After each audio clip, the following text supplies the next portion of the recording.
Voici le mode d'emploi de ton carnet de lecteur. Ce carnet te suivra pendant tout le collège et peut-être plus longtemps. Inscris sur la couverture le titre Mon carnet de lecteur. Tu pourras décorer la couverture à ton goût.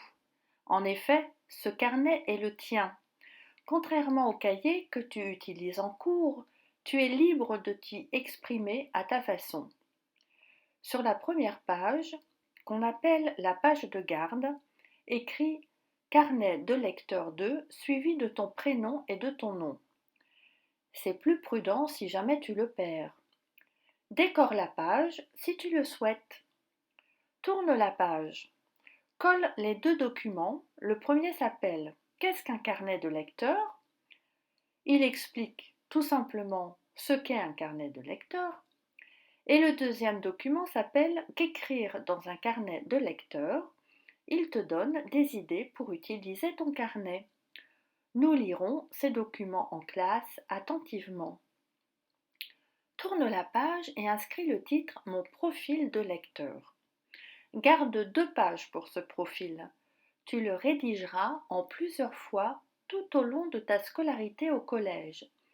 Cela te permettra de voir ton évolution de lecteur de la 6e à la 3e.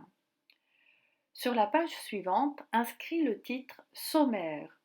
Le sommaire est la liste de tous les livres que tu liras au collège.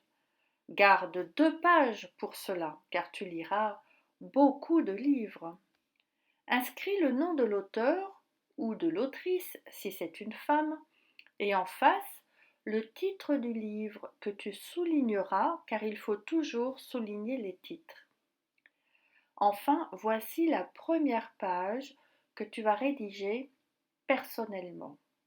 Inscris en haut, dans une couleur de ton choix, le nom de l'auteur ou de l'autrice, puisque c'est une femme dans notre exemple, et le titre du livre que tu n'oublieras pas de souligner.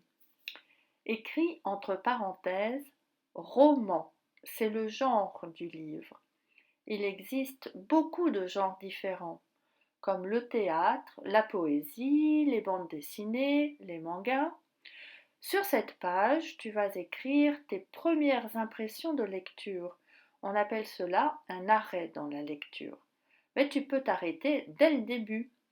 Après avoir lu le titre, tu peux essayer de deviner le sujet du livre. C'est ce qu'on appelle l'horizon d'attente. Qu'attends-tu de ce livre que tu n'as pas encore lu? Quand tu lis le titre, qu'imagines-tu de cette histoire? Tu liras ensuite 2 ou 3 chapitres et tu te poseras des questions. Le livre répond-il à mes attentes? Suis-je intéressé, déçu, surpris? Quels sont les personnages que j'aime, ceux que je n'aime pas? Tu expliqueras pourquoi. Aurais-tu fait la même chose à leur place? Enfin, si tu es inspiré, tu peux dessiner ce que tu as lu. Et maintenant, à toi de jouer. Je te souhaite une bonne lecture.